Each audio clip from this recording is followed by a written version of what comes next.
All right. Hey, everybody. Here a few minutes early. Thank you for tuning in this evening. Let's see. We got Gary. How you doing, Gary? Batman Rod. Sup? And Joe. How's it going, everybody? All right. So we might have a guest or two actually pop in a little bit later. Um, so we'll kind of wait and see how everything goes. Um, Upstate scale modeling. Is that Steve? I can't remember what your handle is there, Steve, if that's you. But anyway, thank you for tuning in. All right, so Joe Rolla, how you doing? Good to see everybody here. I appreciate you taking a little bit out of your time to join me on the live stream. I'm sorry I missed you guys last week. My day job called, and it was that. So Zach, how you doing, buddy?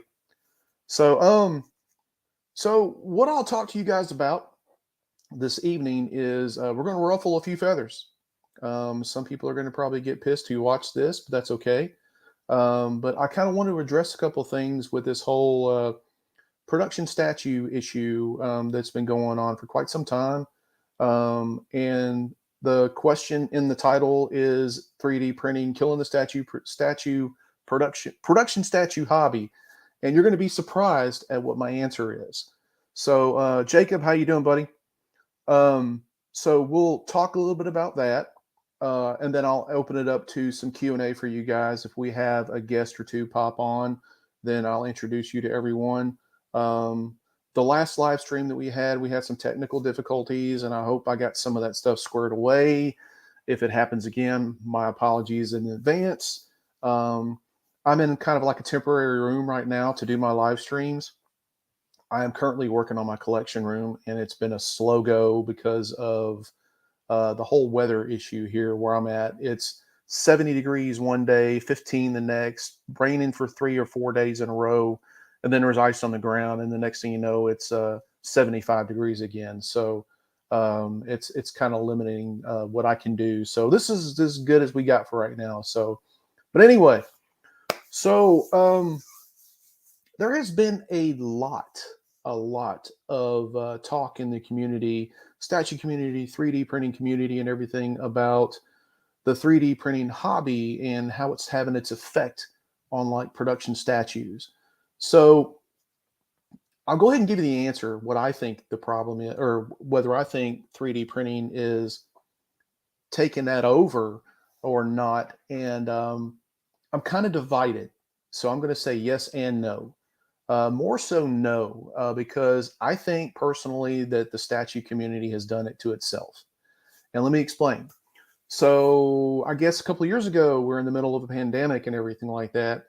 My belief, and again, all this stuff is my opinion. You can agree, we can agree to disagree, whichever. You can state what you think in the comments. But my opinion is back when we were in the middle of the pandemic, a lot of people had a lot of excess money from you know, government bailouts, whatever, like that, stimulus checks and everything like that. So people spent money. I mean, they did. They put it back into the economy and everything. And a lot of collectors were buying up everything they could get their hands on. And what that did was that forced like companies like Sideshow and Prime One and all these other companies and everything to make bigger ESs on the statues. So you started seeing like things like 4,000 ES, 5,000 ES. It was ridiculous. And I don't know about you, but I collect what I want and I want what I collect. I haven't bought a statue in years. So, I mean, because of the 3D printing community, but I think a lot of people went in with the mindset of, hey, I can buy this and maintain the value of it or increase the value and flip it later on if I wanted to make money off of it. Well, with the whole giant ES on everything right at that point, it was kind of hard to do. So there were some collectors that pulled out then. So fast forward a couple of years, and we're through the pandemic, pretty much. The stimulus money has stopped, and we're basically in a recession right now. There's people losing their jobs. There's companies laying off people. And God bless if you're one of those people. My apologies. But so people don't have that money, that excess money lying around in their bank accounts anymore. And still, Sideshow and all these companies are still producing these ESs, 2, 3, 4, 5,000. And it's got to where, like, if you look on Sideshow right now on their website, they're having a sale on almost everything. I mean, they're offering free shipping, 10% off, some cutthroat discounts on stuff that just nobody wants. And that's because they made so much. And the community, basically a lot of collectors just bailed on it. They're like, I can't flip it. It's no good anymore. I mean, to me, it's just taking the fun out of everything. It's oversaturated. So with 3D printing coming into the fold a little bit, that pushed a few more collectors out of the way, because now they're learning ZBrush, they're learning Blender, they're creating their own models, and they're printing their own stuff for a fraction of the cost. And if you've noticed over the past few years, statue costs have went way up, and shipping costs have went like just done a totally just a lateral. So that has pushed out collectors left and right. Now, another thing too is you got these customs collectors that have been floating around for a while, and they've been making several statues and groups and everything like that, and charging thousands of dollars, hundreds of dollars to ship it and everything. And it's pretty much it's like the same people buying this stuff and flipping it. And again, people are not buying like they used to. So I think it's all kind of a combination of things with the giant ESs, the 3D printing community coming bigger and better now. I mean, people are learning to print, they're learning to paint, they're learning to save money. You got people that are without a job, plus they're saving what they can, because who knows what the hell the future is going to bring with us, right? So you got those people that are sitting on their money, and people like you guys and myself, that we're printing and painting, and saving us some money. But I think that between the pandemic, the height of the pandemic, everybody having this excess money and everything, and people went on like just a big spending spree. Now that's over with. People are being more cautious about spending their dollars. Now, if you have noticed in the past, 2-3 weeks or so like that, Sideshow has actually got back into lowering the ESs to some of these pieces to try and lure collectors back, which is a smart move on their part. I mean, that's big business. That's exactly what they need to do. But that's what's going to get collectors back into it on that end. However, the prices have gotten higher or have stayed the same. They have not gotten lower. And shipping charges remain just ridiculous. So is it going to save the hobby? I mean, the hobby's not going anywhere. I mean, it's been around for years. I mean, you guys probably remember back in the Bowen days, the Randy Bowen days. I mean, when that was just huge. But I don't think statue collecting is going anywhere. I mean, it's going to be there, but I don't think it's going to be as big as it has been in the past 5 to 10 years, simply because, a lot of these companies are not selling what they're making. The licenses have just went through the roof. I can only imagine what some of these licensings cost to some of these makers. So, and to me, I mean, to be honest with you, I see some of these statues and I'm going, why are they asking that money for that? Because they don't look worth it. I mean, that's just my opinion. Again, all this is my opinion. We can agree to disagree. So, I mean, that is in a nutshell kind of my take on it. I encourage people to collect. I mean, it's good for this. It's good for this hobby. It's good for 3D printing. A lot of people buy both. I mean, they do both. If they're an artist, of course, they're just going to make and sell their stuff like in a Patreon or on a group or something like that. But yeah, I mean, yeah. So here, I'm going to pause for a moment.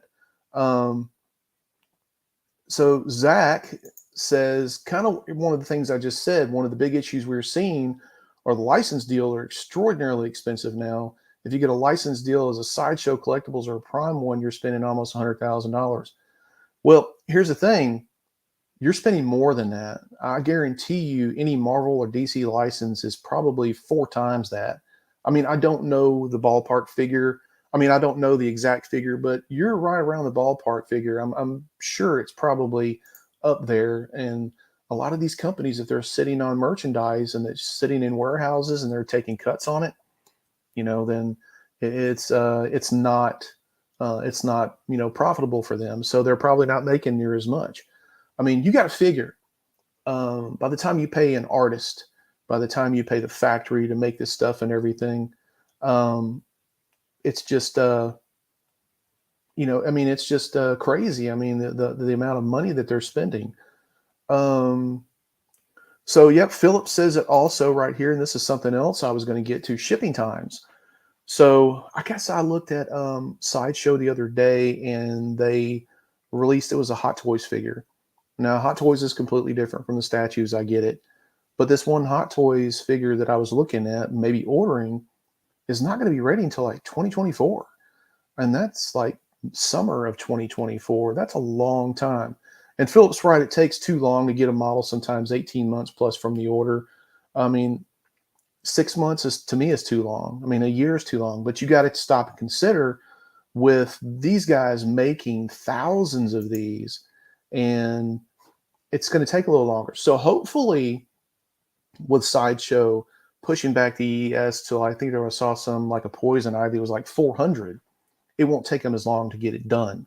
Because when you're producing like 4 and 5,000 of one model, by the time you do molding and casting and paint and then QC and then arrange shipping and packing and everything else, you are talking a long time. And it's not necessarily because they're dragging their feet. It's because it just takes too long to do. I mean, it's a long time to do versus 3D printing. Go out for the price that you pay for probably one of these statues. You can buy a nice machine like a Saturn or any Cubic or something like that, some resin, watch some video tutorials, ding, ding, ding. And then you can make your own model. There's Patreons everywhere. There's files everywhere. You can get pretty much whatever you want. And then if you don't see something you like and you want, you can commission out someone for, in some cases, a couple $100, and, extreme cases, several thousand. So it really depends on, what you're looking to do. If you just want to get an overpriced, heavy paperweight and set up on your shelf that's going to collect dust for the longest time or whatever, and there's 3,000 or 4,000 other people that's got the same thing, knock yourself out. I mean, if that's what you want to do, it's your money. I prefer to, print my own and paint my own, because I know that not every piece is going to look like mine. It will in the form of the actual sculpture, but as far as the paint and stuff, you only got mine. So, I mean, that's my take on it in a nutshell. Hey, so Jerry is on here. How you doing, Jerry? Good evening, sir. So let's see here. We got Khaled says, with the amount you need to pay for shipping in addition to the price of the piece itself, yeah, it looks much cheaper and effective to even hire someone localized to print and color your custom statue. This is true. These are facts, people. If you do not know how to paint, and you're just looking to, you don't have a printer, and you don't know how to paint, and you don't want to fool with it, you don't have the time, most of the time you can jump into these Facebook groups or whatever like that and ask somebody to print and paint it for you as a commission piece. It might be something very simple, like something like Wicked does, or another, Patreon has or whatever, but you're still going to come out a hell of a lot cheaper than buying this, this heavy 25, 30-pound statue that you're going to be paying several thousands of dollars for, and shipping and the cost of it. So again, it's up to you. It's just a matter of the collector itself.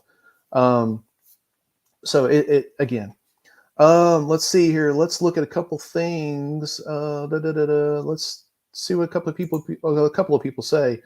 I'd rather buy an STL print and paint my own. I get more joy out of seeing something I did myself.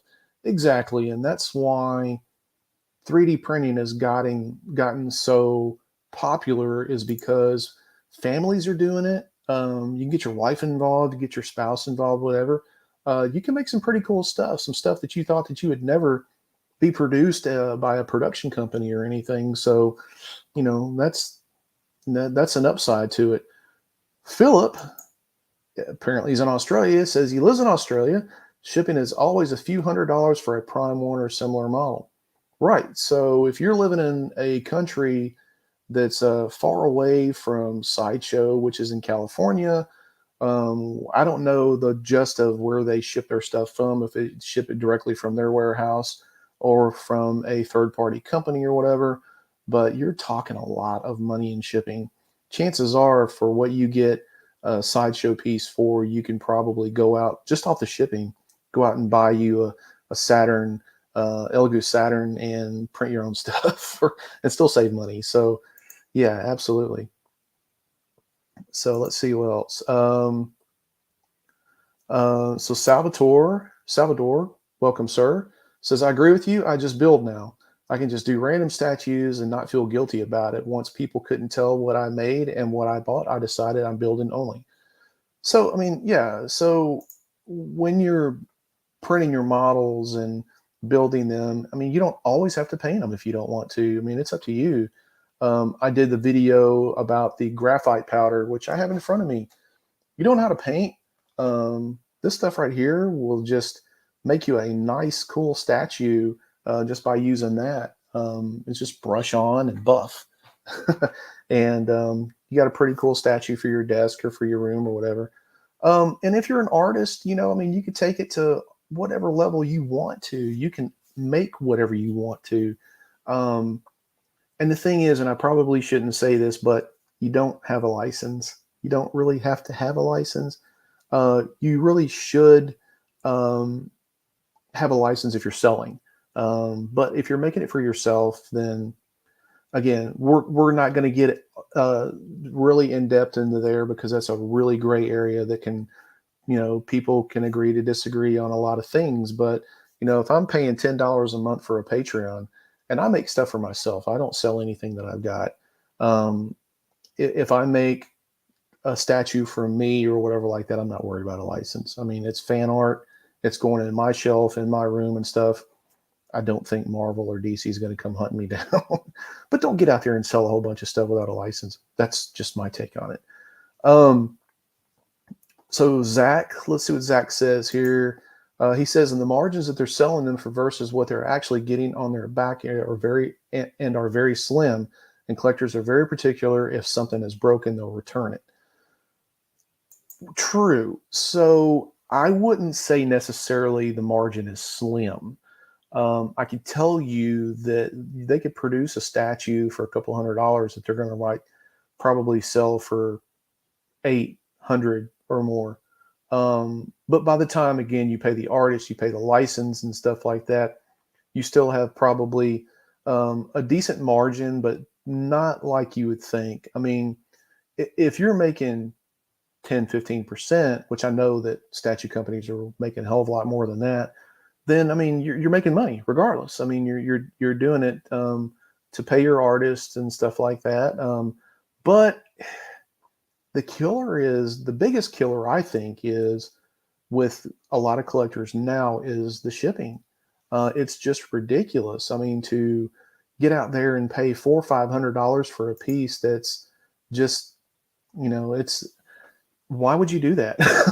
When you got a 3D printer, you can print it and paint it. But again, it's just my own opinion. So Jerry says, and this is true. So Sideshow is a good reference for painting your own version of said model. This is true. So if you do have a model, let's say a Batman, you 3D printed a Batman, you just don't know what really to do to paint it or anything like that. You can look at my channel, or you can turn into YouTube or Sideshow or whatever like that and see what these models look like in order for color reference, for just posing and skin tones and all kinds of stuff. You can look for that. So absolutely.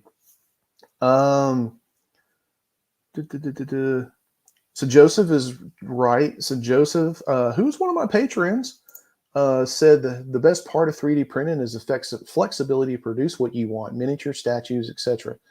So right, so I don't want everybody to thinking that the only thing that you can do is 3D print statues. That's not what I'm saying, but that's what I do. I like to print statues. That's my niche. That's what my channel is about. But man, you can print on whatever the hell you want to. You can print helmets, you can print weapons, you can print just little trinket boxes, whatever you want to do, miniatures. I mean, if you don't believe me, this is really taking an effect on some people. Just ask Games Workshop. They're pissed about 3D printing. Oh my God. They actually had tried to shut down some 3D printing companies a while back. Good luck with that. It's here to stay, y'all. So embrace it, or if you want to continue to collecting, production statues, then that's on you. That's good for you. Well, yeah. Also, Mike says to end up broke from FedEx. That's right. So just imagine this: you're a new collector. You just bought your first statue. Ooh, I got this Batman statue. Man, this thing looks cool as hell. I just paid $800 for it. Let's just go on the low end. Let's say 650. I just paid 650 for it, and I paid 150 to ship it. Okay, that's a lot of money. Okay, but man, that looks cool. I got it. It's shipping. All right, FedEx is shipping it. You got your email, and you got your tracking number and everything, and you're anticipating and everything. This is your first statue. Keep in mind, this is your first one, and you get it, and the box is just crushed. You open it up, and the thing's in like 4 pieces. How would that make you feel as a new collector with this thing? It would piss you off. I don't care who you say. You say, "Oh, no, it's just things like that happen." It would piss me off. So would you get out of collecting then? Would you throw in the towel and say, "Screw it"? All right. What if it happened to you twice? Imagine that, because there's a lot of people that's happened multiple times to where they've gotten broken statues. Then you got to fool around with sending it back. You got to wait for a replacement. And then you're talking probably another few weeks or a couple of months. And then you get it back in and it's broken again. It's not perfect. It's like, oh my God, this is just, this is crazy. Then again, sending it back in. So between waiting for it, shipping, and replacement or whatever like that, you could be waiting like a year or two. I mean, would you want to do that, or would you just rather go out and go to Amazon and buy you a printer, or Elgoo site or Anycubic site and get you a printer in a couple of weeks? The printer is there and you can print it that day, and it's not broken. If it's broken, guess what? You can reprint it. I mean, you tell me, you guys tell me what you think. It's it's just a matter of, hey, I smashed it. My cat pushed it off the shelf or whatever. Whoop! I got the file. I can reprint it. So, and you're still not out any extra money. I mean, if you get a statue and it breaks, I mean, you take a gamble on whether they're going to replace it. It's going to break again or whatever, and you got all that money invested in that statue, versus that, one that you can reprint over again if you need to. You can print it bigger, you can print it smaller. If you paint it, you screw it up, you can always restart it, reprint it to paint it. So, I mean, there's a lot of reasons why it's kind of the people in the production statue community are leaving. Those are just some of the examples. I mean, there's probably a lot more. A lot of it could be money issues, which it doesn't surprise me now because of the way the economy is. I mean, hell, what are we paying, $6.50 for a dozen eggs now or something like that? I haven't bought eggs in so long. But it's just a matter of, I think it's more appealing now for people to go out, and the price is more justified to going out and spending that one time $500, $600, $700 on a machine, on a printer, and then you never have to really do anything other than your maintenance, like your FEP, resin, maybe some tools and gadgets and stuff like that, curing light and everything. And all that's kind of upfront cost, because once you buy that stuff, with the exception of resin and FEP, you really never have to buy anything again. If you want to buy a curing station or a wash station, The only thing you really have to buy are just basically the consumables like the alcohol or the IPA, whatever you're using. So it just makes dollars and cents to go out and do this. And I think that's what a lot of people are seeing. And you pay your $10, $20 a month for your Patreon, and buying your files, and man, you got those forever. So if something happens to where your model screwed up, you're not out any extra money. You can go back and pay $25, $35 for a bottle of resin, and boom, you got another model. You don't have to pay another $600, $700, $800 for another model plus shipping. So that's just me. I mean, that's just my take on it. I mean, the whole money situation is definitely, I think, up there in the top 3 reasons why, the production statue hobby has kind of been lacking. The ES is one of them. Now, personally, me, I don't give a crap if you got 10, 20,000 out there. If it's something I like, I'm going to buy. I'm going to keep it for me.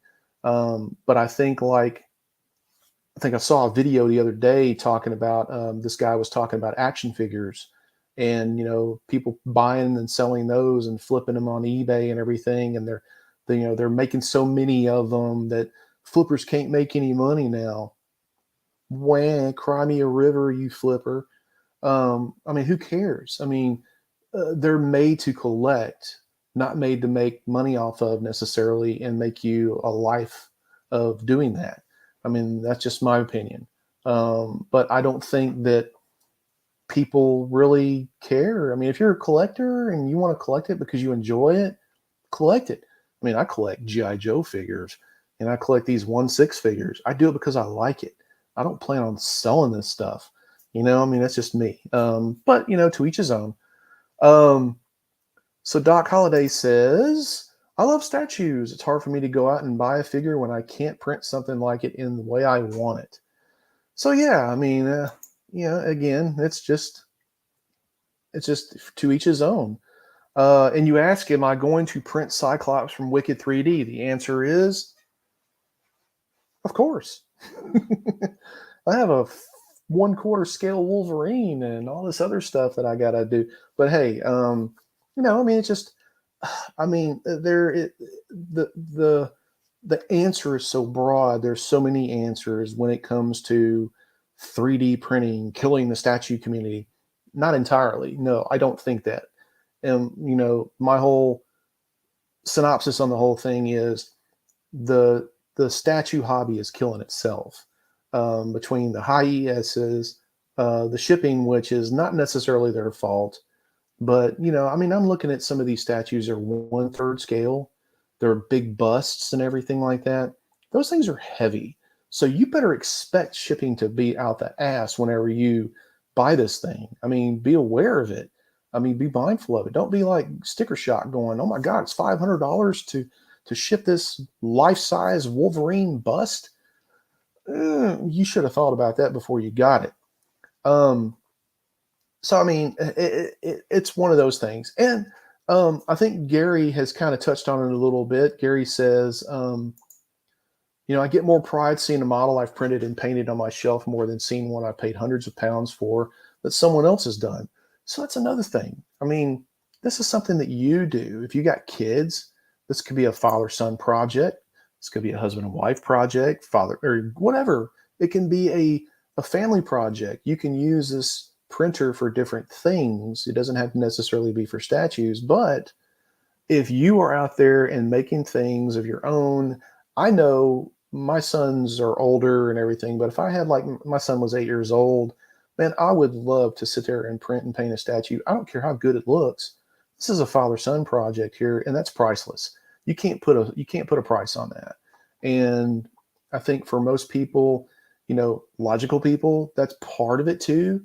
But if you're I'm not even going to say a collector, because you're not a collector if you're a flipper. If you're worried about reselling it and making a few $100s off of it and keep doing it time and time again, then, I mean, everybody does it. We do it with comics. We do it with toys. People do it with cars. So I get it, but you really can't, say, oh, well, it's such a shame. It's such a travesty that the statue collecting, community is kind of going to the wayside somewhat. It's because you're part of the problem. Um, so that's my take on it. I mean, if you guys have any, opinions, agree, disagree, I mean, let me know in the comments. Um, that's something that we can discuss here. I mean, but yeah, I think that 3D printing will eventually start to really sink its teeth into the production statue hobby, because collectors are going to get smart and they're going to go, yeah, I'm not paying thousands of dollars for a statue when, hey, I have no painting skills or anything like that, but I can buy a machine, or else I can go to a Facebook group and I can get somebody to print it and paint it for me and save a hell of a lot of money. Because people are counting and pinching their pennies. It's a matter of, the economy gets any better, then there might be more collectors come back. I am not sold on a lot of these collectors coming back just because Sideshow lowers the ES on some of the statues that they're releasing. I'm not. I think that's going to have some of them, but here's my take on that. I think what you're going to have is, I think you're going to have a lot of these flippers go back and buy a ton of these statues because there's only 250 to 400 made, and they're going to saturate the market on eBay or these private groups or whatever, and they're going to flip it for probably double the cost. And then you'll have a few people who go, well, I'll buy it because I really want it. But most of your people are going to go, yeah, screw you. I'm not paying that kind of money for that. And so they're going to scare away, a lot of the collectors, a lot of the people who want this stuff. And where are they going to go? I mean, they still want to collect superhero stuff. They still want to collect the Lord of the Rings model that Wicked just released, which is badass. So what are they going to do? They're going to get turned on to 3D printing, whether they go out and buy a machine themselves and do it themselves, or they get into the Facebook groups and go, hey, can somebody print me this and paint it?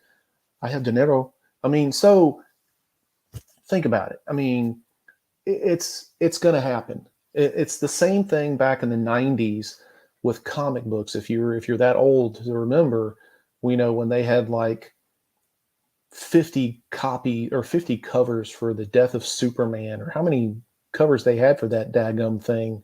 They had the holographic covers, they had the prism colors covers, they had the all kinds of stuff, and it just oversaturated the market. And people said, "Screw it, time it, I'm done," and they got out of comic collecting for years. So the same thing's going to wind up happening to the statue community if they do this, if that's what happens. Which, yeah, you could probably bank on it. I can only imagine, like, whatever this poison ivy piece was, and it's gorgeous. It's a gorgeous statue. Oh, it's awesome. But it's like 400 made, I think. I may be wrong, but there wasn't very many. There wasn't very many of them made. So you can imagine these guys going in and buying like 5, 10, 15 of these things because they know they're going to sell out. There's already some of them already waitlisted. So they've already got them reserved. And when they get them, what are they going to do? They're not going to have 5 of the same thing in their collection. No, they're going to get on eBay and, like, they're going to toast that price, man. They're going to get up there and, and, oh, this thing's going to be $1,000 piece, and I only paid 600 for it. Come on, I mean, you're part of the problem. So anyway, let's look at some of the comments here, guys. I think I've ranted enough a little bit. Let's see. So James says, just bought a 3D printer and I'm addicted. I blame this on you and your channel, you son of a bitch. Just joking. You're an inspiration. Thank you for the content. Well, James, I resemble that comment, and I don't say I'm sorry. So I'm glad that you like the channel. I'm glad that you're getting something out of it. And this is why I do it. YouTube doesn't pay enough money. I mean, for a content creator to make any money, we got to be like an Uncle Jesse or a 3D printing or Joel Telling or something like that. Not all of us are like that. Those guys, I love them to death. They got great channels, but I'm not there yet. So whatever I get, I wind up spending it back, into the channel here. So, so yeah, I mean, let's see what else. Let's see. It just started Cyclops at 200% in clear red. It's the best. So that's, yeah, that's the coolest thing. When you see this thing come to life, when you see this statue, it's, coming down on the bill plate and everything like that, coming up or whatever. And you see it come to life, man. It's just something about it. I mean, when you go and you look at something at a comic book or whatever, and it comes out like this or this, and you can paint it and put it on your shelf, and it's yours, and you did it, and you didn't have to pay $1,000 for it. Dude, there's something about it that just makes me go crazy. I mean, I love, I love doing it. I mean, it's just awesome. Um, like Wicked's Thanos here. I mean, look how big this thing is. This is just the torso I printed, and I'm doing this in a quarter scale here. So again, Sideshow ain't making anything like this. Yeah, they made some Thanos or whatever, but I have to say that I think there are a lot of artists out there that get just as detailed, if not better detailed, than some of the stuff coming out from Sideshow and Prime One and XM Studios and everything. So you can't tell me that, well, I like a statue because of the detail is so much better than a printed file. Nah, how do you think these things start out? If you don't know how printed or production statues start out, they start out as an STL file, and they're printed, and a prototype is made, and a prototype is casted, and a prototype is has a mold made for it, and then it is painted, and then it is sent to China or whatever factory, and these people mimic what's on that paint prototype, but that's how they start out. So I mean, can you make your own? Absolutely. I mean, you can, if you had the knowledge to do it, if you wanted to do, molding and casting, you wanted to get into that and start making production pieces of your own, you can do that. Better have a license, but, unless it's an original piece, then yeah, I mean, so that's how they start out. I mean, it's not like somebody just goes poof, there's a statue. So let's charge an arm and a leg for it. So Zach also brings up my next point. People have also started scanning some of the licensed models and are selling them as STLs. So you're getting what companies are producing for printing purposes. Yes, but I will say this. I don't think scanners have gotten that to that point where it captures all of the details necessary to make it an exact replica of that piece. But while we're on scanners, if you can actually get a scanner to scan something and make a model from it. So like if you just have a toy or something and you're like, dude, this would be cool as a statue, you can scan it with that scanner and then you can create an STL file for printing. So that's another reason. I mean, there's so many reasons why production statue hobby is getting their teeth kicked in right now. And yeah, I'm going to say they're getting their teeth kicked in because if you, like I said, if you go on Sideshow and you look, there are so many things out there that are for sale that have been up for like a year. They're trying to practically, whether they have a summer sale or whatever sale they got going on. I mean, they're doing it because they have so much in stock and they need to turn this stuff out and make room for fresh goods. I questioned, a long time ago with Sideshow's motives. For example, I keep saying Sideshow because they're the ones I'm familiar with, but they started carrying like these photography lithographs with just horrible and everything. They said they're just trying to get to a broader audience. No, that failed. So that didn't go over well. But I think it's, if you're into the statue thing, I mean, yeah, I mean, you can get some really good sales going on over there right now. Free shipping, 10% off or whatever, $20 off, $30 off. Same thing with Hot Toys. Some of their Hot Toys are the same way.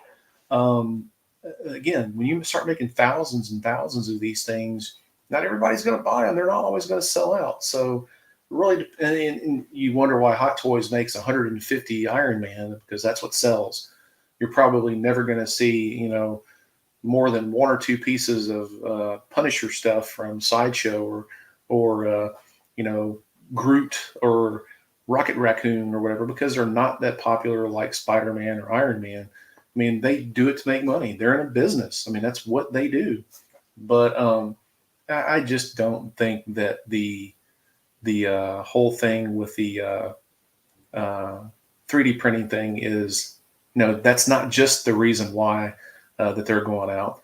Hey, hold on a second, guys. We got a guest here.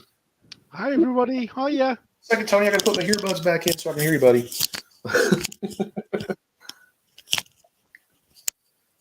All righty, sir. Can you hear me now? Yeah, I can hear you, sir. Can you hear me? I can hear you. Yes, sir. Morning. We were just welcome aboard. For you guys who do not know who Tony is, he has a YouTube channel called Greedy 3D. Get your butts over there and check him out and subscribe to him. He does really cool stuff like my channel, and he has been a guest on this stream here for a couple of times. And show him some love here. And yes, it is late where Tony is at. What is it, 2 o'clock in the morning there? It is 25 to 1. Ooh, that's late. So we've been kind of going over, Tony. I don't know if you heard what we've been talking about, what's kind of been affecting the statue production, statue hobby and everything. Kind of been going over some of the things that we feel like that, or I feel like that are kind of gotten in the way and kind of, putting a little bit of spin on a screeching halt somewhat to some collectors on statues. What is your take on it? Yeah, I can't see how the 3D printing industry can't have an impact on things like Sideshow collectibles, FX, Halcyon.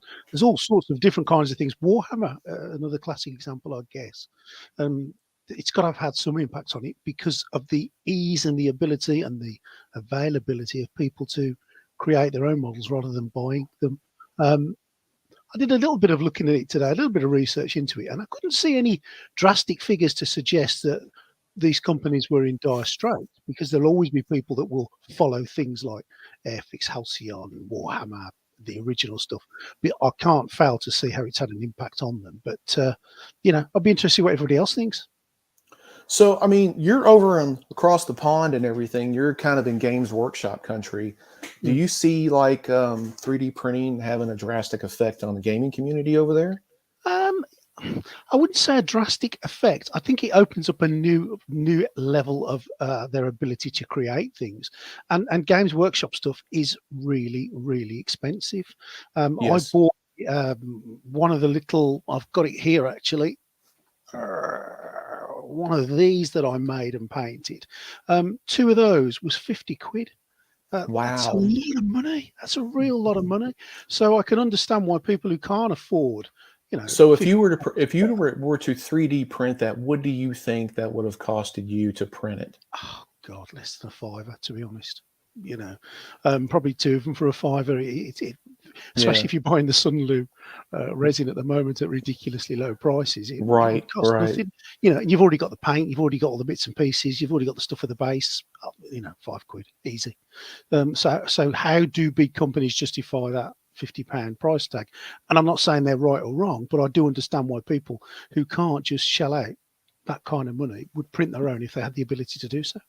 Yeah, and with the Games Workshop, I mean, they don't have to pay a license. They are their own license. I mean, all the characters they create, I mean, granted, they do have to pay the artist to create these things. Of course, they do mass produce this stuff like crazy. But, I mean, we're talking plastic. I mean, they don't even use like I remember... pennies. Yeah, I remember back when I was a kid, when I started buying, I don't know if they were lead, but they were the metal figures and stuff. They don't even really do that anymore, do they? I can't say I've seen anything like that. I don't go into Games Workshop that often, to be fair. But I don't think they do stuff like that. They may very well do, but I don't think so. Mm-hmm. So, I mean, I think that, I mean, they're making money hand over fist. I mean, and their paints, I know like the hobby shop where I get, a pot of their paints, like $8.50 now, $8.50 USD. And that's just expensive compared to like the the 329 that I might buy for Vallejo. So I think that they're shooting, a lot of these companies are shooting their own self in the foot with these statues, their high ESs and everything. We were talking about that. You go on Sideshow and you see stuff on sale that they have too much of. They're just trying to get rid of it. I think collectors are kind of like their own worst enemy by flipping stuff and, Mm. and just not really buying what they want. They just buy stuff. A lot of them just buy it to turn around and flip it. Now we do have a lot that will buy it for their own sake, but like there are like Sideshow. We were just talking about how Sideshow has cut back the ESs on some of this stuff, like 250, 400 on some of these statues, and they're Mm. already waitlisted. Mm. Whoop. Oh, we lost you there for a second. But they're already waitlisted. So, are they selling out legitimately, or do we have flippers buying multiple of them just to sell on eBay at a later time? Yeah. So again, that would push people out. I think, seeing this thing that, oh, I couldn't get it when it was, when it first come out at $650. Now it's on eBay for 1,200. I don't want to pay that much for it. So, Yeah. it's kind of to what, you're,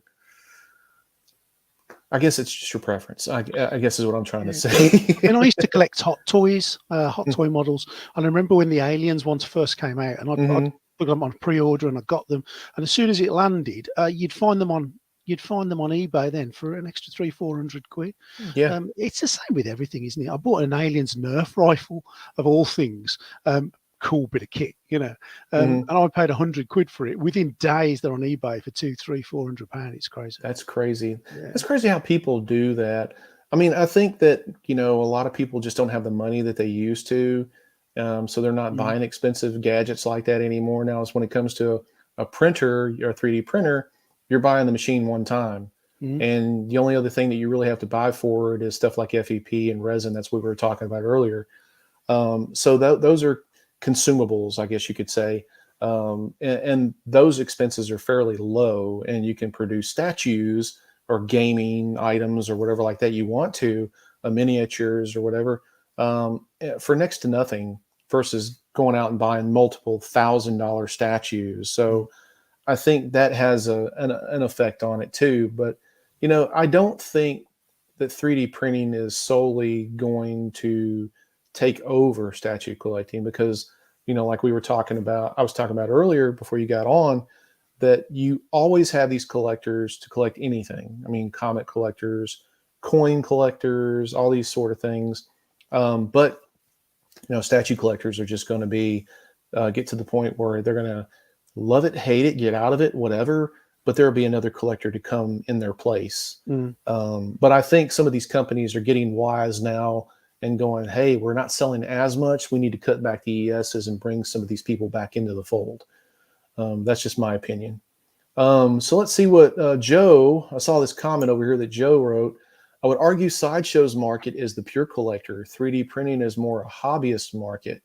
You have a specialist slice of the Venn diagram that is both those things. So, yeah, in a way, and in a way, no. I mean, I agree with it and I don't agree with it because I think Sideshow's market is not just necessarily pure collectors. Um, you get people who just been looking for that one special superhero that they just love, and they see that statue and they just kind of like impulse buy. They'll buy it, and that's probably the only thing they'll ever buy again from Sideshow.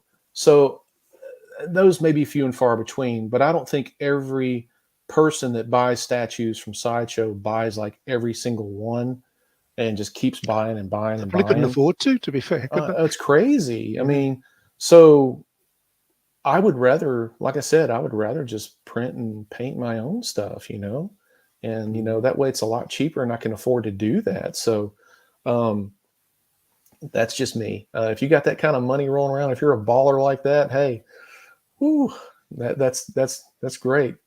That's a comment as well. I agree with about somebody's mentioned about the boxes. Yeah, if you want to buy things to sell on, where do you keep the things? Because they're not small boxes, and if Oh you yeah. don't sell it in a box, you lose value.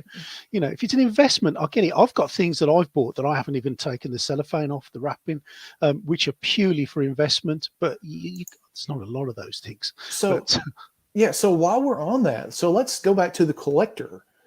If you have a box and it's destroyed, it's scratched up or whatever like that, your statue. Now, keep in mind, this is the box, but your statue has lost value. Mm. I mean, that's the way they work. I mean, if your statue could be pristine shape, but if that box is, scratched up, dented up, or whatever like that, you're not going to get top dollar for it. With a 3D print, you don't have to worry about that. Yeah, that's right. Yeah, it comes with no box. Yeah. So yeah, I mean, and again, where are you going to store all this stuff? Now, the funny thing is yes, my wife has to make a comment on that. We do have an attic full of boxes. We all have one of those. Yeah. But if you have I saw like a video of this guy the other day, just popped up on my YouTube feed because I watch a lot of YouTube. I just don't make videos. I watch a lot of it. But he was talking about, I've got $250,000 in statues right here, in my collection and everything. I'm thinking to my God, my geez, what are you kidding me? I could pay off my house and buy another one, pay off my car or whatever. But I mean, that's a lot of boxes. That was one of the first things that come in my mind. Dude, where are you putting these boxes? $250,000 worth of statues. I think he had like 187 statues. That is crazy. I can't imagine that. Oh my goodness. So Mike says, I take offense to that. I collect, but greater pleasure printing. Right. So Mike is one of my patrons, and yeah, he's a printing machine here lately. He's been posting a lot of stuff in the Discord, and he's kicking ass in painting. I mean, he's doing some really cool stuff. Mike's doing a really good job. So, yeah. And my wife says it's also perceived value. Saying something is worth X amount and finding a buyer for that amount are two different things, which is true. You could do that for anything. When it comes to it, I mean, comic books, I mean, baseball cards, all that stuff. You tend to find something's only worth what people will pay for it. And if you do look at things, the Nerf rifle, the Aliens one was a classic example. People were putting that on for £400, which is 400% of what they paid for it. And people weren't buying it. You'll probably get the odd one, but yeah, you're right. It's perceived, isn't it? Yeah. So Sean says it sounds like Mr. X, that guy had his own warehouse just for boxes. Yeah, I mean, I see a lot of these channels with these guys having tons of statues and everything. There was one guy, I want to say I think he goes by Art Statue Collector, and he's in Bangkok, and he has like a gallery. So, he's like loaded anyway, but he has a gallery, and oh my God, I think he has something like 800 statues. And we're not talking like a 1/6 scale or even a quarter scale. He has like all of these. I can't remember who makes them because I don't keep up with it. But he has these life-size busts of like Wonder Woman, Superman, Batman, and all these from the movie. That they're like silicone statues, and these things are like $4,000. Crazy money, isn't it? And he had like all of these. I mean, I can only imagine what your insurance is going to cost you to insure that stuff. That's another thing. I mean, when you start talking money like that, I mean, I think about little things like that. Like, what if you have a fire and you don't have any insurance? Yeah, that's a good point. Queen Studios. Yeah. That's it. Thanks, Mike. Yeah. I mean, what if you have a fire or a tornado or an earthquake or something? I mean, that stuff right there is just, that's a lot of money down the drain. I mean, you got to have homeowners insurance and everything to collect that for that stuff versus 3D printing. So let's say if you have a bunch of 3D printed stuff in your house and you have a fire and it destroys it, guess what? You got the files. You can just go back and print it. Yeah. So that is one of those things I think that for me, I mean, that is so much beneficial to have and print your own stuff compared to going out and spending hundreds of thousands of dollars on stuff like that. I think Dauntless has summed something up really, really well in your comments. See. So Dauntless says, I've been a statue and Hot Toys collector since 2012, and in 2021, I got into 3D printing, and although I still could pick up something from time to time, my bank account thanks me for getting into 3D printing. Yeah. And absolutely. And let me tell you too, I mean, if you're married, Dauntless, your wife probably thanks you too. Because, oh, geez, you ever, I mean, finances and stuff can really take a strain on a marriage. And I've got friends that, have huge statue collections and other collectible stuff like that they've been collecting over the years and everything. And boy, they've had some knockdown, drag out fights over how much money they spent on that stuff. Yeah. So, yeah, you want to save your marriage? Get into 3D printing. That way you're not collecting $1,000 statues. I'm sure there are lots of wives out there that think you can pick up a Hot Toys model for $9.99. Oh, yeah. Yeah. One of the Chinese That's what they're knockoffs told. from eBay. Yeah. Yeah. They have those for like $20 on some of those. I've seen some of those. Are horrible quality too. Yeah. Oh, man. Let's see. Zach says ideal. The Green Lantern and Sinestro STL amazing, and the Prime ones are $1,500 a piece with $1,000 for shipping. What? But can I scale it to 1/3 and make it and not lose resolution? Absolutely. So one thing that you need to understand about scaling statues is, unless you're scaling this thing to like life size, and even life size, a lot of it, you can still maintain the details that are within that because of the way that the STLs, the polygons are met and are made and meshed and everything like that. It tends to keep the detail. Now, if you get something that's just, the polygons are it doesn't have a lot of polygons in it, it's not going to be detailed anyway. So even at 1/10, 1/8, 1/4 scale, it's still not going to print right and look right. So, I mean, and you can tell by putting it on your build plate and sizing it up for yourself and just looking at it, on your slicer, whether it's going to be detailed or not. But most of the time, I've seen a lot of stuff that will hold all the details in it. Like I've got some stuff that, man, I'm thinking about printing at 1/3 scale, half scale, and it's going to look awesome. I mean, in my opinion, I think it's easier to paint a larger scale statue rather than a smaller scale. That's just me. What do you think about that? I think it's a double-edged sword. The larger you go, the better you have to be at getting the detail right. Eyes, classic. You can get away with a really small model with doing the eyes with just a little bit of a circle and a dot. You can get away with it to a point. Yeah. But you do a bigger model, you've got to be a little bit more advanced with your painting. You're just talking about the quality. Uncle Jesse's doing some videos at the moment of making a life-size Magneto. Yeah. And the quality of that and the definition in that looks fantastic. And that's life-size. Well, it's bigger than life-size. I mean, it's I think it's like 6'2", I think is what his original plan was. I think its waist comes up to about here on him. Yeah. But from what I see, the print looks amazing. It looks like, I mean, he's doing it with Luban, or however you pronounce it, Luban. I haven't even gotten into that program yet. No, I've looked at it.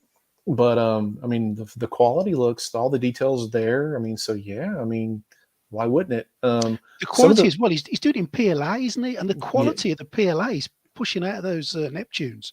It's amazing. Yeah, I mean, God, can you imagine doing that in resin, full resin? What kind of detail you would get? Yeah. But it would be so brittle. Oh man, I'd be afraid if I dropped it, it would shatter like glass. Smash to pieces. Oh, just to pieces, and I would cry. Now, I think, something like that, I would love to print, because I plan on doing a life-size piece one of these days as soon as I get caught up with some stuff. But I'm going to do like the head, like certain parts like the head, maybe the hands or something like that. I'm going to do that in resin because that tends to have more details when you go into like skin pores and facial details and everything like that versus PLA. I think you can't really get that with PLA. But, when it comes to the base and clothing and stuff like that, I mean, his details look pretty good on that for a PLA piece. So, yeah, I'd like to do a life-size Halo. That's something I've always wanted to do. Halo and a Terminator. Yeah, it's finding the time to sort of plow into a project like that. It's a big project. So I have a lot of resin printers. I don't have necessarily a lot of FDM printers. I've got one. I think, I think Jesse probably has 20 or whatever. 15, I think Jesse's 20, sponsored by Elegoo, isn't he? So there's quite a few of Elegoo printers. Yeah, can you imagine getting on the phone with Elegoo? Hey, buddy, give me some printers. What kind do you want, sir? We will send you quite a few. Just mention us in your next video. I mean, absolutely. That's my bit of jealousy creeping in there. Oh yeah, I'm big time jealous. I just don't have the room for all that stuff. I think No. right now I have um 12 resin printers, and I Wow. think I have 4, and I have one on the way. I have a frozen Mega 8K that's going to be here any day. Nice. Uh, and I have actually I have 2 more on the way. I'm sorry. And I have 4, 5 PLA printers. 3 of them are still in the box. I just don't have the room. Mm. Um, and so yeah, I mean, it's just a matter of getting caught up on what I got now because I went hog wild printing everything. I blame Wicked for that. I bring Gabriel because they're putting out some really cool models. So yeah, my wife has to remind me that I'm maxed out on room right now. But yeah, this is a temporary room. My son's moving back in with us in August, so I have to have my collection room done by then, and I have to have all of this out of here by then. So hopefully the collection room, I can get that done pretty quickly because I need that room. I need that space. Mm. Yeah, And, I'm and limited to one room, yeah, which is outside. It's the man cave in the garden. But so I get it. Once that's full, that's full. So I have to, limit my number of printers. I'd love more, but I just can't. I've got the space for them at the moment. I really haven't. yeah. I mean, I'm eventually probably going to wind up giving some stuff away. I got nieces and nephews and stuff. I'll probably give some stuff away Mm. too. And anybody that, wants to come by and pick up a piece or whatever I'm giving away, you're more welcome to it. But yeah, so I mean, so yeah, production statues. I just think that the hobby is not where it used to be, and I think they're kind of doing it in on their own. I think the whole 3D printing thing is not responsible for some of its demise. I think eventually it will be a lot. I think it eventually will be a lot of the reason why people get out of statue collecting because they can do it on their own on the cheaper side, and and high ESs and really ridiculous shipping costs, and the price of the product itself is just way out of people's wheelhouse these days. And with the economy the way it is here in the U.S., I don't know what it's like over there with you, Tony. It's terrible. The Yeah, it's economy awful. here is just terrible. I mean, price of food's going up. I mean, food or statues. I mean, what are you going to do? Yeah. So, I mean, some people will say statues, but I think it's just going to probably get a little worse for those collectors in the Mm. long run. Let's see here. Let's answer some questions here. Let's look at some of the comments. Joseph says 3D printing is by far the cheapest hobby collecting I have. So here, I think Zach's got a question here. So question, the eMake 3D has an odd texture in the prints. Is that something from the laser versus LCD printing? Never used a laser printer, not the layer lines, but the texture. Thoughts? If you're referring to that one piece that Joel Telling did, that Millennium Falcon, that they addressed that in the eMake 3D forum, and it was basically the vat. It's got a heated vat, and the temperature was way too high. It was causing a lot of the rattling, the shifting, and everything like that. These weird lines and stuff in it, but they fixed it. He reprinted it, and it looked really good. I don't know much about the machine, so I really can't say. I know it's done with lasers.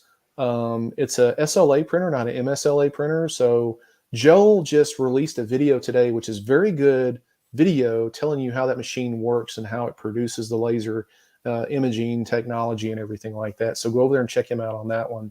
I saw it earlier, and it was very interesting how that machine works. Um, I personally think that machine is a disaster. The whole marketing thing behind it and everything, their Kickstarter program has kind of went from one side to the other and back and forth again, with the whole, hey, we're going to send out these printers to these influencers and reviewers, and they did nothing with it. I think the only person that did anything with it was Joel, and I think Akuma Mods. I think Matt Farmer, Akuma Mods, I think he did a couple of videos on it. And the stuff that they did looked really good. I think Uncle Jesse's doing something with them on there right now, but a couple of these other guys, whatever they did with their printers, I have no idea, but they didn't do anything with them. I think there was an unboxing video from one of the guys, but from what I could see, it looked like a really good machine. It had a lot of good detailing and everything. But personally, I think, the only thing that does it for me is that huge 400 by 400 by 200 build plate. That's the only thing that I'm interested in, because I think personally, like, I just reviewed this Uniformation GK2. I get some killer prints out of that thing, and some really good detailing and everything. So I just don't think that that's a huge win for me. I mean, I'm not going to get into that printer. It's way too big. And I think it's just not for me, but to each his own. Um, so yeah, Clayman says, I get all the satisfaction from giving them away. Making them is kind of my therapy. I hear a lot of people that say Mm. that. I hear a lot of people say, hey, I just make them, and and I talked to somebody who was a teacher the other day. I did that for somebody else. There Yeah, you go. this is a birthday gift. I can't say too much because you never know who's watching, but it's R- a birthday gift for someone from that my brother wanted for somebody in particular. So yeah, I get some pleasure out of giving them away, and I think that's really important. Yeah, I mean, if you have like a niece or nephew, or even a son or whatever like that, or a friend, you really want to impress them, 3D print something. You didn't get to be the best painter. I mean, but something like that to give to a kid is impressive. I Mm. mean, if I had somebody when I was 8, 9 years old to give me a statue like that of Spider-Man, dude, I would have flipped.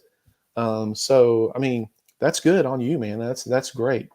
Um, let's see. So Zach uh, commented back, not that one. He did another print of it, and the lines were gone, but there is an odd texture. It is not smooth. I'm not familiar with that. Neither am I haven't. I have to go back and look. I haven't seen that one yet, so I really don't know. Um, let's see. Uh, Steve says you must have seen each other's work. Do you have any tips for one another? I'm not sure exactly what you mean there. Like, as far as Tony's work and my work. Um, well, I mean, we just make models I. and paint Yeah, them. you I need to guess make that's more what he's Star referring Wars. to. I'm not exactly sure. Um, let's see what else. So yeah, kind of going back to this e-make thing, I kind of want to touch on that a little bit more. I can only imagine. I mean, they've already raised $1 million in this Kickstarter. They've come out with a curing station that they just introduced, I think, today or yesterday. So the curing station has got to be like the size of a big microwave oven for those prints, those size prints. I guarantee you, and I've heard from a good reliable source that like Elgu is making a DLP printer that's going to be just as big, if not bigger. So I'm seeing something that I kind of don't like in the 3D printing community, because it seems like company A is trying to outdo company B, and company B is trying to outdo company C. It's like bigger, better printer, faster, this, that, and the other. And they're putting all these features on there. And I see this eMake printer and all the issues that it's had. A lot of people have been posting some really nasty comments and stuff on their forum page about it. About anything from the refill sensor and just the quality prints. These guys some people are printing out stuff and it's only like this big on a build plate this big. The biggest complaint I heard was it's slow as molasses. It takes forever to print something. I think that Joel said something, I may be wrong. It took like 60 something hours or 2 days or something like that, whatever, to print that Millennium Falcon. Um, but if they keep doing this, what do you think, Tony? If they keep doing this and pitting each other against one another and stuff, because people are getting more into 3D printing, and so therefore they're trying to, push more stuff out there. What do you think the fail rate is going to be on a lot of these machines? Yeah, I guess it's a double-edged sword, isn't it? Because we all want bigger and we all want better and we all want the features that we know we need, such as heated vats and refills and all the things that you're starting to see come into it. Hmm. But you do find that when you get into this situation where you've got A pitting against B, you're going to start getting stuff that's been put out before it's been properly tested. You're going Right. to get failed. We already see that now, don't we? Yeah. Yeah. So I think they're moving in the right direction, and I think they are doing things. Self-leveling, was what a kind of, that was fantastic thing when it first came out for FDM printers. But let's get it right before we start putting it out. But we as printers know what we want in a printer, Right. and I think eventually they're going to get there. And I see that with that eMake printer because, like Joel had said in his video, he was like, they said one of the features was permanent leveling. Is there such thing as permanent leveling? Because at some point you're going to have to re-level that bed. Yeah, I yeah. mean, I don't care what you do, what you say, or whatever. I mean, there's things, screws become loose and you have to tighten that up or whatever. Mhm. I mean, eventually you're going to have to do that. So, I mean, you kind of got watched your marketing ploys too. It's just I just don't want them to oversaturate the market and people wind up leaving for the same reason that they're leaving the statue collecting type of community and everything. Like I'll give you an example. I had a company reach out to me the other day and said, "Hey, we're making 10K resin now, and we would like for you to try it out." So I was like, "Sure, I'm not going to pass up any free resin." So they sent it to me, and I have it in my kitchen right now. But it's 10K resin. That's how it's marketed. Now I can tell you this: I have an 8K printer, a 4K, and a 6K printer. There is no difference in any of them, unless you're looking at like under a microscope. But Mm. you could put like this 8K head next up to a 4K, next up to a 6K, and guess what? You're You're not going to not going to see. see that. You're not going to. No, you're not going to see any difference to the naked eye. So anybody who's getting into 3D printing that might be watching this live cast or whatever, just beware of it. I mean, man, I tell you, you can go out and buy one of these Anycubic Photon Mono X's or one of these original Elegoo Saturns, and I bet pound for pound they're just as good as the Saturn S and Mm. whatever. You might Mm. be getting a few different features here and there, but as far as Mm. detailing and everything, I mean, you're probably going to get the same result. I don't see any I don't see anything really just sticking out there that's just going to make me just, oh, I've got to have that 10K printer when it Mm. comes out. The only thing that's really going to make me want a 10K printer or something like that is if it's a 500 by 500 by 400 bill plate. and and the company contacts me and says, "Hey, we want you to sponsor, make a video for this, so we're going to send you the machine." Absolutely. I'm just being honest. I'm not going to lie. I don't turn down a machine. And these things are not free because if when you're making a review video, the time, the effort, and everything that you put at the editing and everything like that, how long it takes to film and edit and everything, and actually paint and print or print and paint a piece. How much goes into that? Yeah, that's It's not hours and free. hours. The only thing I've had free ever from a company was a set of 10 brushes, and that's it. Which they were really nice brushes, to be fair. They're very Right. cheap ones, but I still use them now, and they're really good. But yeah, I'd love to have a printer or some resin or something, but yeah, it just doesn't happen. And I don't do it for the freebies, but yeah, that would be lovely. But Right. so anything I review, I pay for, and it comes out of my pocket, yeah, for sure. Yeah. So my lovely wife makes a good point here. We're focusing on competition rather than innovation, which is a short-sighted business strategy. Exactly. Nail on the head right there. I mean, I would love to, I know that like a lot of these companies are just waiting in the wings to see what each other's doing and what they're going to release because they want to make something better. One of my sponsors is Linant. Now they don't pay me to make videos or anything like that. I review their machines and I got to keep the machine, but they don't pay me anything. They do have a new printer coming out, but it's like they're waiting to see who's going to dive in first so they can go back and tweak some things on it. And that's what I think is happening with a lot of these guys. Now, I wonder how their technology works. If it's like years out that they have this R&D department that develops this technology that wants to rush it and put it in the market right away, or they just kind of want to test it, work it out, work out the bugs, and then release it. Because to me, eMake just kind of like rushed it. I mean, I think they just put it out there just to say, "Hey, we're a new company.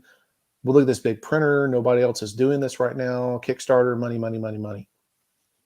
I don't know But much about the eMaker, to be honest. I'm gonna have to do a little bit of research on that one. That's it's a big printer. It looks like a big gigantic refrigerator. I mean, it's just like the size of a mini fridge. It's huge. It's a 400 millimeter by 400 millimeter by 200 millimeter build plate on this thing. It's the build plate is just massive, and it's capable of making massive prints. But no, before I go shell out money like that on a printer that really hasn't mm, done its due diligence, in the printing community, I'll just go into Mesh Mixer and cut up pieces and print them out that mm. way At least you know it's on a gonna work. smaller printer.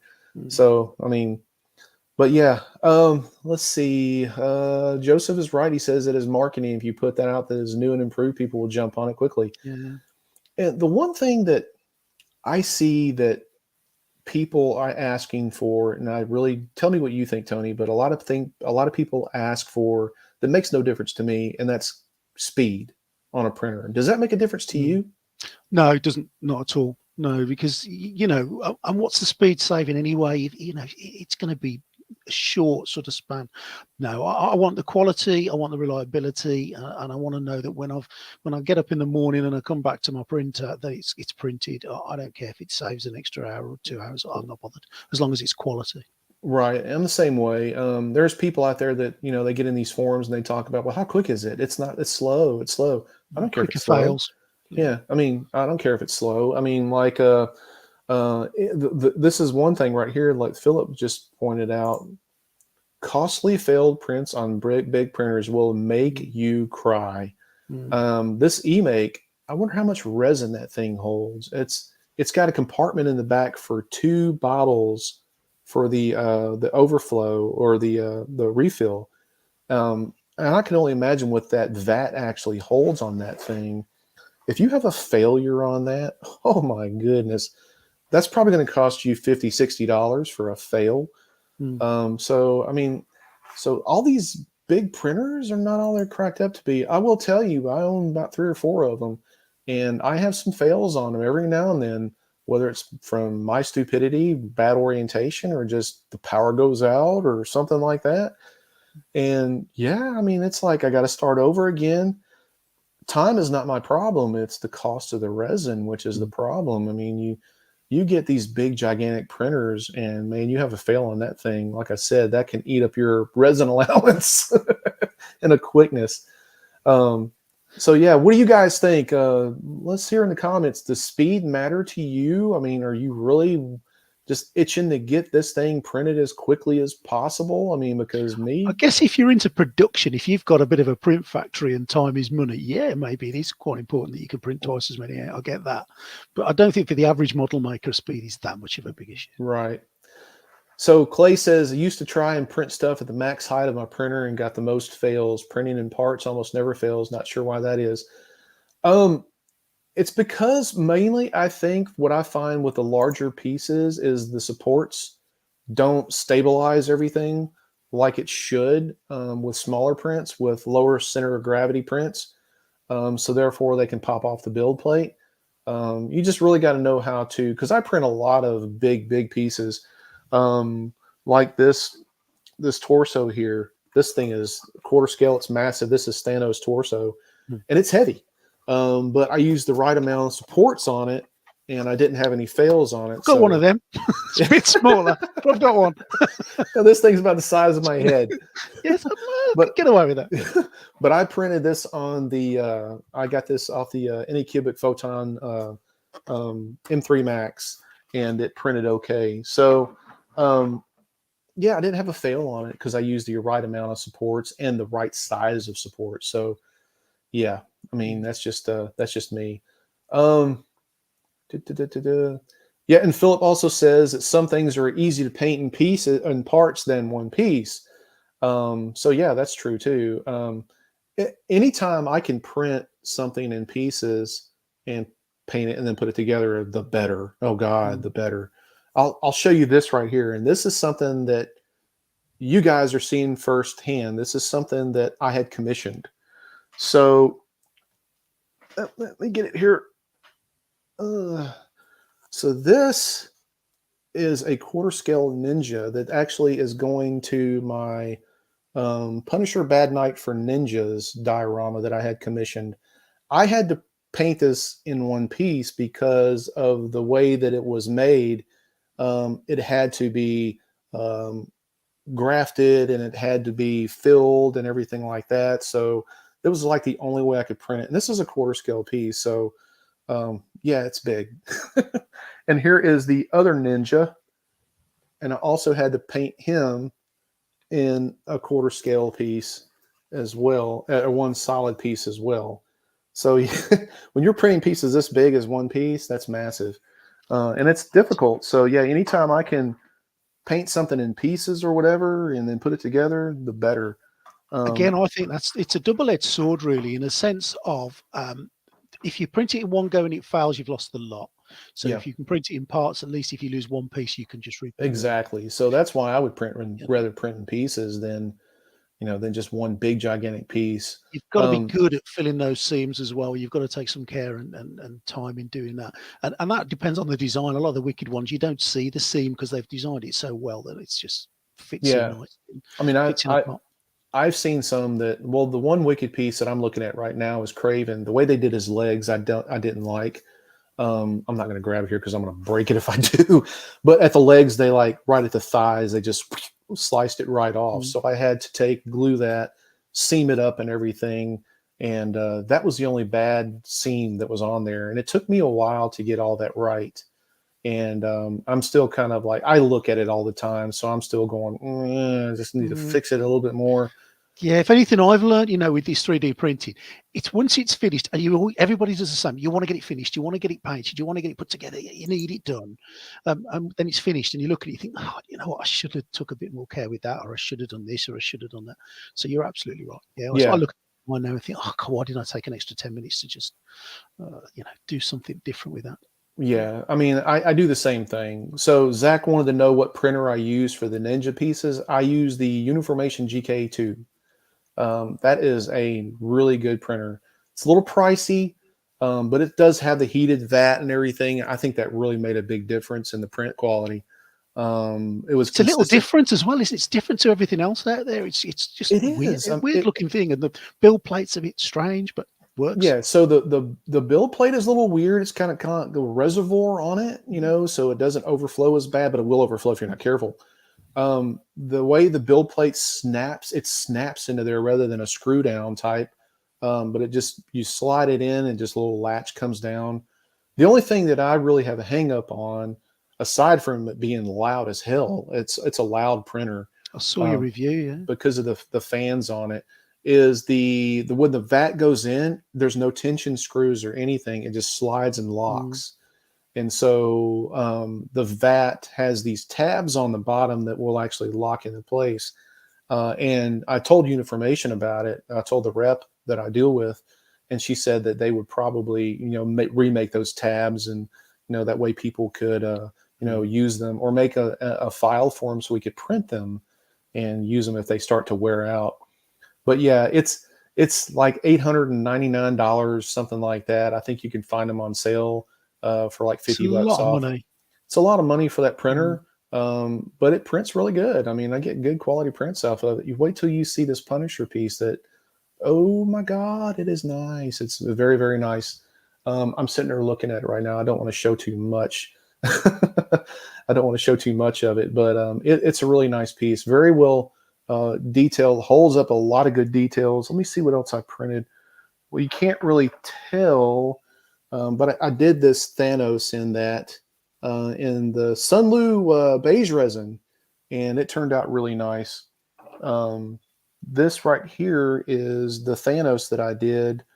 Well, that's one I just showed you, but this is more like the Ninja print. This is one of the heads that I did, but it's got a lot of good detail in there. I did this with the Sunlu resin. I usually start. I'm kind of weird. I start out with the heads. That's like usually the first thing I print, because, and the reason I do that is for two reasons. I want to see what the size is going to be, make sure I got it scaled right, and it's a smaller piece, so I don't have to use much resin. And plus, I like looking at the details. This is how I determine my exposure settings sometimes. If I feel like I need to dial back or go up, I look at the head. I look at stuff like the eyes and things like that. I mean, I don't know how you do it or how everybody else does it, but I do this because it's the least expensive way to screw up a statue. So I just like printing heads. I think that it's like you just want to see that's the bit everybody looks at when you've got a statue. It's that yeah, thing. I mean, it's the So, focal point, yeah. I mean, I printed some that are just overexposed, and I'm using the same resin, the same printer, and everything. It's just the file. For some reason, or the file doesn't Mm. like that exposure setting, and so I have to kind of dial it back a little bit. Like this Craven head here, I reprinted this thing like 3 times, uh, and the detail is amazing. Now, Mm. I did this one here at a 2.8 exposure time, and it just, I mean, you can't really see it from the video, but the textures in the neck and the skin and everything is just perfect. But I normally use like a 3 second exposure time, but that one 3 was too much. It was Mm. overexposed. But yeah, I mean, it's kind of a crapshoot. So that's why I do what I do on that. So um, let's see here. What else? Creality almost broke their neck by launching the CR10s Pro before fixing bugs and features. Could say they were saved by the community by hiring users to fix flaw solutions, custom firmware. Yeah, I remember that. You remember that? That was a couple of years ago, I think, when they did that CR10, and it was a complete nightmare because I got one over here. I had to like totally fix that thing like 3 or 4 times because it was just a mess. It was a train wreck. So, um, so Tony, what are you working on next? Let's talk a little bit about Greedy 3D. I'm sitting Yeah, there I've just got running off at the mouth. no. I think there's that. I'll get to where you are. I think I've got loads of things printed and not finding the time to paint them. So I've got a couple of everybody's doing Thanos. I want to do the new one that Wiki's released as well, the comic book version. I'd love to paint that in a comic book style, but I'm just not sure where to start with that. So I'm gonna have to think about that one. But yeah, I've just got so much on. I'm doing a couple of reviews coming up. I seem to find that people seem to like the reviews, Yeah. so I'm going to do a few of those. The painting videos I will always do, but they're not as popular as the reviews, etc. So I try to give people what they want to see. But I've got loads of painting to do, and I will crack on with that. I've got a poison ivy to do. I've just got a box full of bits there. But Wicked are producing it far too quickly. They need to slow down a bit. No, they don't. But I just can't keep up.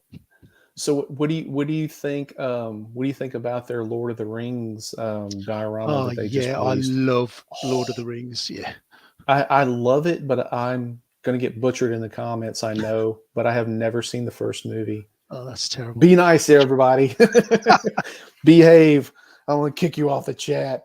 But no, You need to read the books. Forget the films. Read the books. I have read the books. Yeah. Well, there you go. You're I read The redeemed. Hobbit, Lord of the Rings, and everything like that, and I love those books. But I have not seen the movies, not the first one. And I think a lot of it is because my attention span is short when it comes to movies, and I think some of those movies are like 3 hours long, so it's kind of tough. Mm. Yeah, I know, Jacob, that funny face. Yeah, I mean, I know. Like I said, you guys be nice. Yeah, my wife's already roasted me already on it. She's like, honey, we just got to fix that problem because I think she has all the movies. And then my son was like, Dad, what the hell are you talking about? You've never seen the first one. We took him out to eat the other night, and I was talking to him about it, and I said I had never seen the first Lord of the Rings movie, and he looked at me, he just goes, and I just knew what that look meant. Is like, yeah, we got to fix that. That's easy fix, though, isn't it? Just put a few Yeah. hours aside. Yeah. Not enough popcorn, really. That's what Darren says. Oh man, 4 hours in the special editions? You got to be kidding me. Is that true? Oh, geez. Oh, see, I like the special editions though. See, I like the behind the scenes and all that stuff too. But I don't know if I can just sit there for 4 hours and watch a movie. Yeah, I might have to do that, Sean. I might have to like start watching the movie, stream it, and watch it in chunks. But yeah. But So going back to what you were saying about the wiki, the actual print itself looks amazing. It looks incredible. So they just released the diorama. I mean, they had the Balrog and Gandalf statue. And they just released the diorama yesterday. Hmm. and I printed that thing out. It was a 5 gig print, a 5 gig file. Wow. I can only imagine, the level of detail that went into that thing. I mean, oh, geez.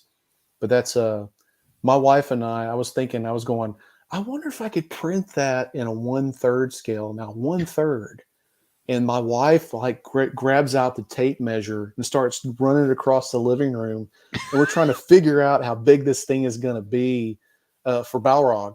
Um, and it was like ridiculous. I think it was like 110 inches or something like that for 1/3 scale. I Serious mean, resin in that. because of the how big the creature is, in life Mm. scale.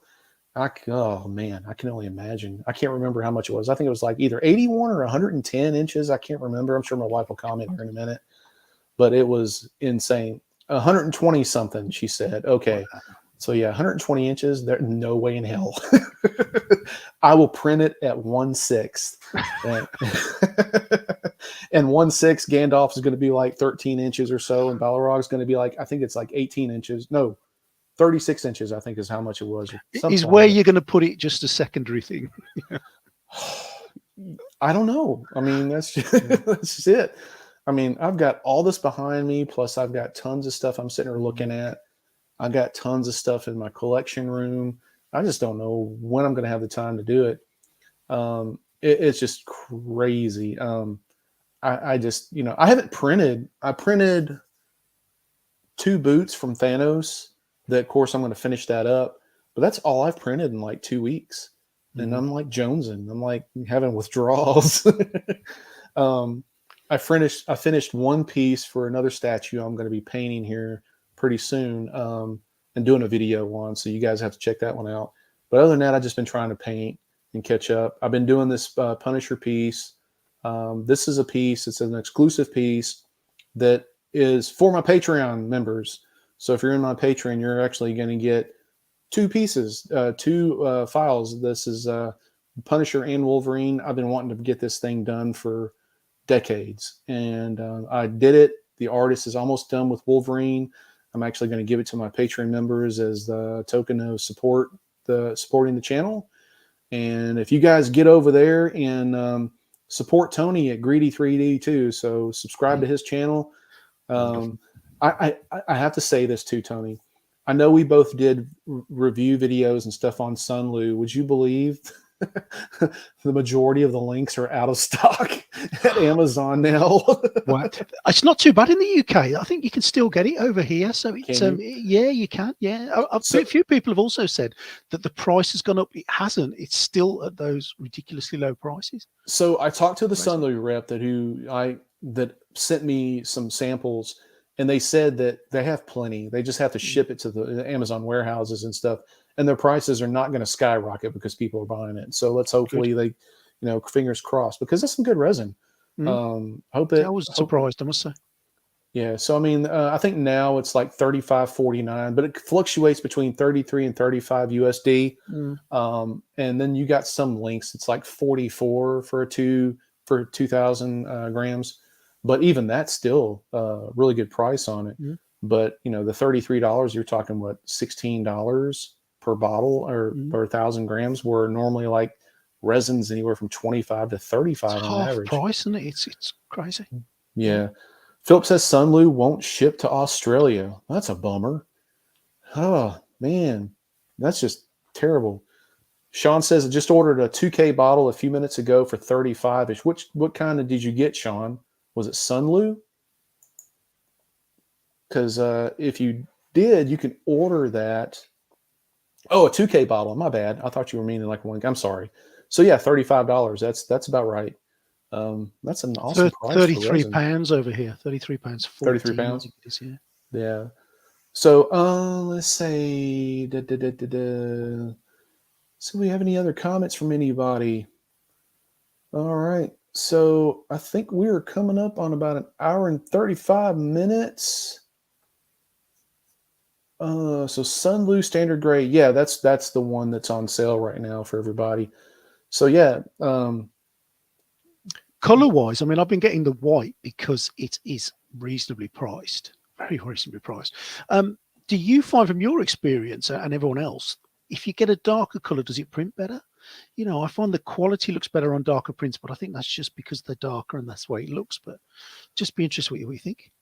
So I don't think it really matters. Personally, I like the gray because I think the details tend to stand out from my vision, looking at it. I can pick out details a little bit better when I'm trying to paint it. Mm. But it really doesn't matter because you're going to primer it usually anyway. And that's one of the reasons why I primer in gray rather than white or red, because again, I can pick out details a little bit better. Mm. But I really don't think it matters. I think the resin itself, I think is probably, so the Sunlu, I use the beige, I use the white, and I use the gray, and the print Not quality looked experienced all any the difference. same. Mm. Yeah, I didn't see any big difference or anything like that. Yeah, I'm like Sean. My eyes are getting Yeah. old, and I tell you, I can't paint anything now here lately without using these. I mean, I am. My vision has just gotten worse and worse, and I'm seriously probably going to have to go into the eye doctor and have it looked at because man, I'm having trouble seeing certain things and stuff, and that's one reason why it's taken me a little bit of time to get a painting video out because I'm having to take my time because I just can't. Well, you can't pump out videos in a matter of like a day or two, and if you do a crappy job on it, yeah. But if you want it to look decent and give people a good model to look at and stuff, then you got to take your time with it. So it has definitely taken me a little time to get models done. Plus, this Punisher model that I'm doing right now is actually 3 figures, and plus the diorama base and everything. I've been doing some experimenting with some transitional shading and everything. Hold on one second. I'll show you this Punisher. I've been wanting to show it to everybody. I normally wouldn't show it, but I'm going to.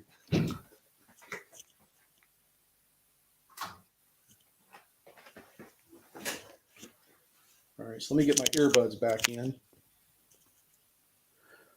So he doesn't have a head, but this is the Punisher that I'm doing. If you can see the shading that I've done, it's in a quarter scale, and he's big, and he's a big boy. I got to do a lot of the shading for the white part, the skull and everything, and some other touch-ups and everything on it.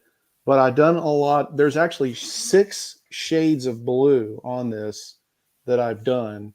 But that's one thing that's taken some long time to do. It's comic-y sort of Really thing, but nice. I'm trying to keep it close to what the lithograph looks like. But again, this is part of the ninja piece that I showed earlier, and the head is over here that I've got to finish painting.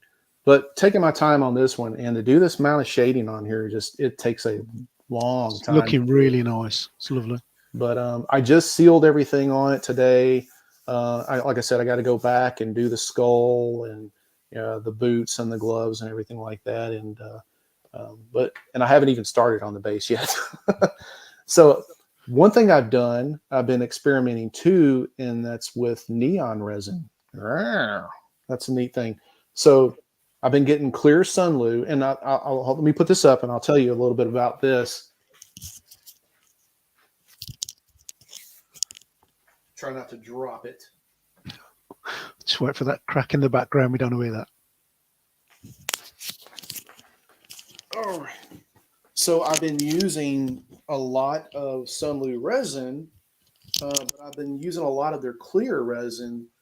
And what I've been doing is I've been getting a lot of not a lot, but I got some neon alcohol ink, and I used that to make neon resin with the Sunlu clear resin, and it worked really, really good.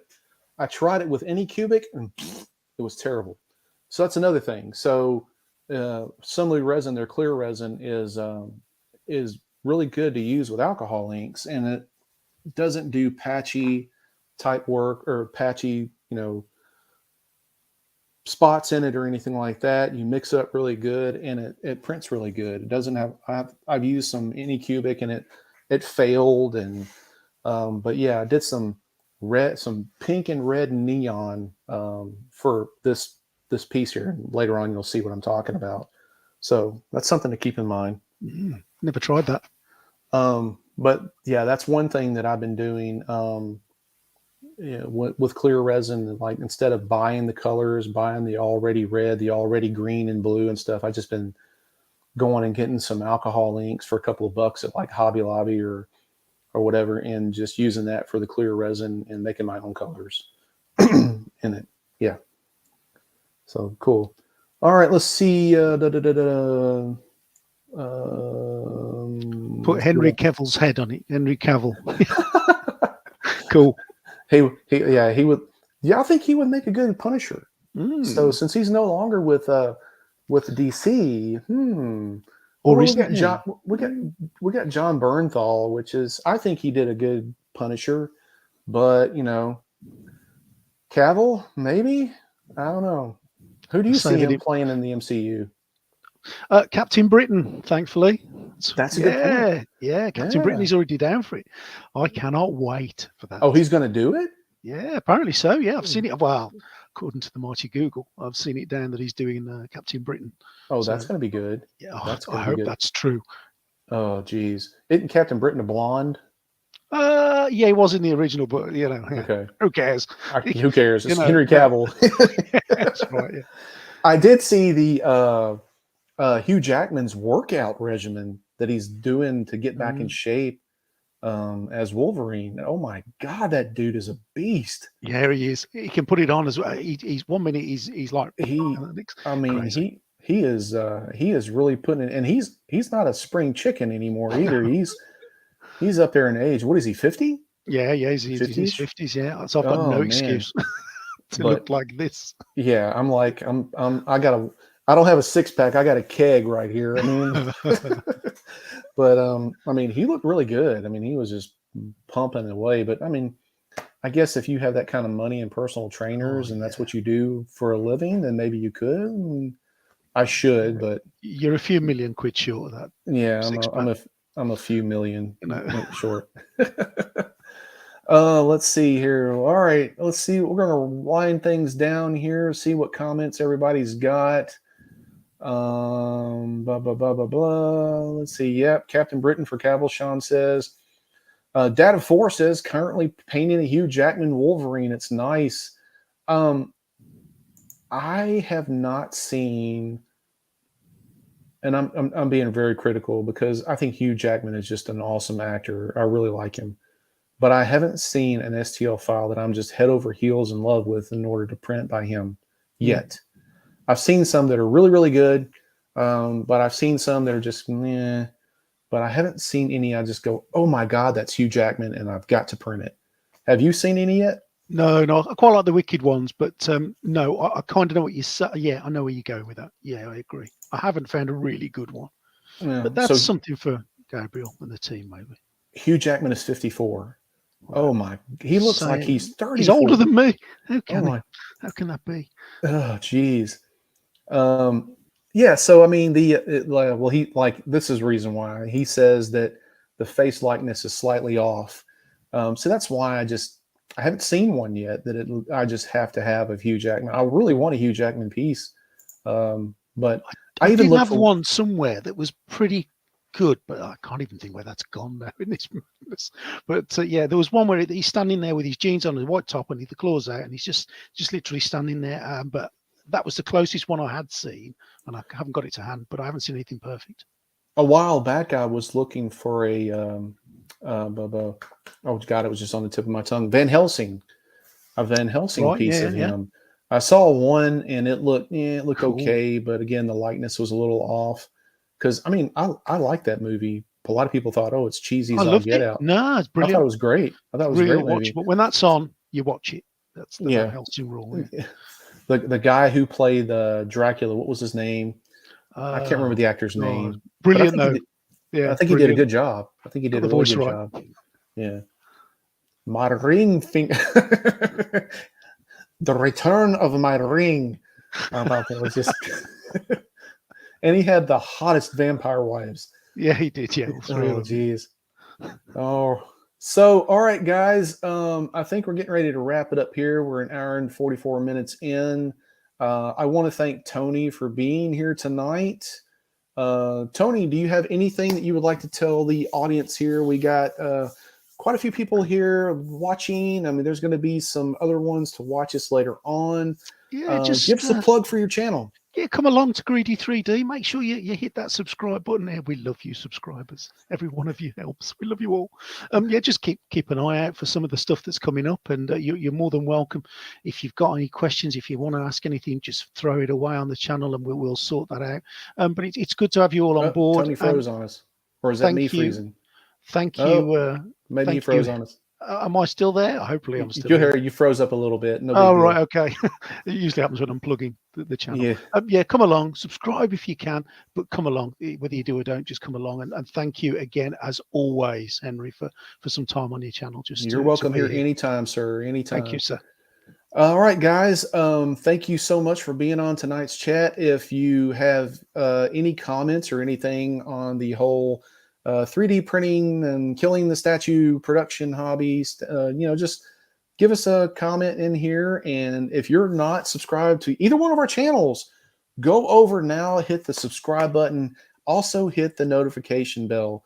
Give us a like too on our videos, because that's how the YouTube algorithm works. The more likes we get, the more comments we get, the more they put our videos in front of people like yourself. And maybe we can turn some more people onto this wonderful hobby. We need to push this hobby, don't we? We need to push it. Yeah, we need to push this hobby as much as possible, get more people involved. If you're not a Patreon member, do you have a Patreon yet, Tony? I do, yeah. It's early days, a slow burner. I think the description you used on another video, and I absolutely agree. But yeah, we have got one, but it takes a bit of time to get some. Yeah, it takes a little time to get those done. I'm still in my infancy stage on mine, but we would love to have you in our Patreons. We do have a private Discord where we talk about all things printing and painting. We talk about just whatever. I mean, some of my guys are on here right now. They could tell you a little bit about, what we talk about over there. We talk about family. We talk about printing, painting, cars, you name it. I mean, just whatever. We had some strange conversations over there, but we got a really good community going, and we'd love to have you over there. Again, thank you so much, Tony, for being on. Go over, check out Greedy 3D.